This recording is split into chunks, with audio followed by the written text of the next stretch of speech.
There are many ways to crash your drone, many more ways to avoid crashing your drone. So I do believe that prevention is better than cure. Very quick video today on how to keep your pride and joy up in the air and what to do if you think it's all about to go A-over-T.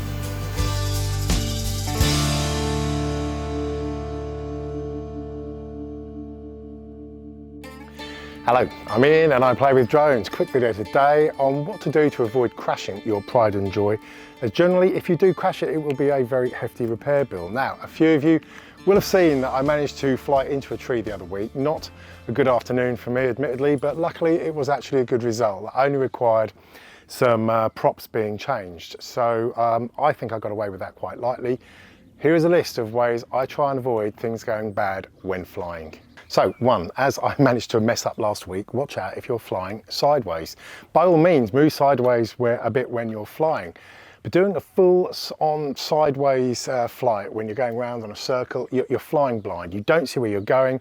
And the Mini 3, Mini 3 Pro and the Air 2S, none of them have got side obstacle avoidance. So watch out if you are flying sideways, because as you saw last week, it's a good way to crash into a tree.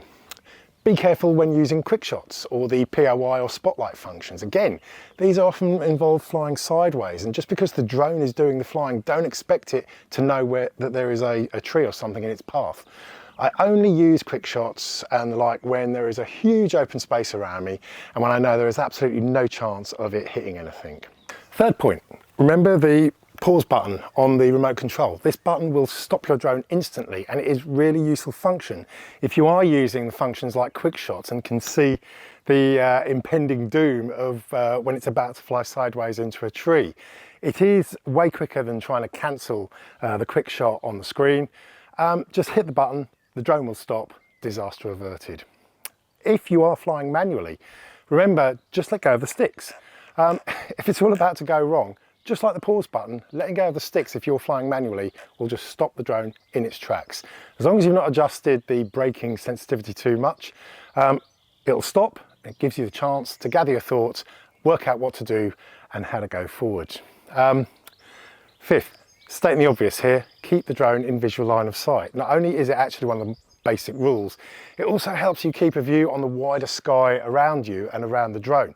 You will not see power lines or phone lines in the screen, and the obstacle avoidance system will probably not see them either. So it's very, very easy to kind of get too sucked into the camera view and you end up losing track of where the drone is and its location. So keep it in visual line of sight, keep looking up, keep an eye on where it actually is.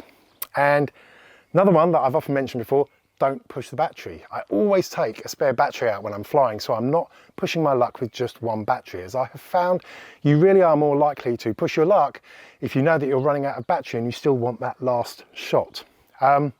Fact, so important, don't push the battery too. Because if you don't have a spare battery or you're doing a lot of flying in one day, make sure you've got ways of charging things up. There are plenty of portable power banks that can charge things up. Go through them another day. It is always nice to get your stuff out of the bag and see all the batteries fully charged up. So however you do it, make sure you've got the ability to charge your batteries on the go. Other point I would say, don't push the weather. If it's wet or windy, personally I would fly another day. Your pictures or video will just look crap in dark cloud anyway. So to me, why risk flying when the weather really is rubbish and you're not going to get the best results? If you are flying in very strong wind and you find that your drone is not responding and it's actually worse being blown away, knock it into sports mode. Drop your altitude immediately. The wind is never going to be as strong down low, and sports mode is often enough for it to overcome any problems that you might have with the wind being blown away. But finally, if it is really going tits up and still being blown away, do a remote landing before you lose signal. Put the camera down so you can see exactly where it's landing and just land, because the Find My Drone function will help you locate it, but that only works if it knows where it actually landed, which it will only know if it stayed in radio contact. So if in doubt and things are going wrong, do a remote landing. And I don't know, little bonus point to end on, don't get too easily distracted by talking with friends or mates. It is very easy to turn and look at them and then you're taking your eyes off the game, and in truth, I actually treat flying a drone like driving. I have to keep my eyes on the drone or on the screen and not on the person I'm talking to. That's it. And that is it. Look, some of these points may sound like common sense, but it is easy to panic and not think straight when things are going wrong, and they can often go wrong very, very fast indeed. Make sure you have got a decent bag to carry all your stuff in. I cannot stress enough that having the extra batteries, having the power to recharge things, so when you're taking off, you've got a lovely full battery, it really does make all the difference, and you end up having a much more relaxed flight. On that, a couple of you saw my backpack on a video the other week. They asked about it. It's a bit snazzy, I've got to admit.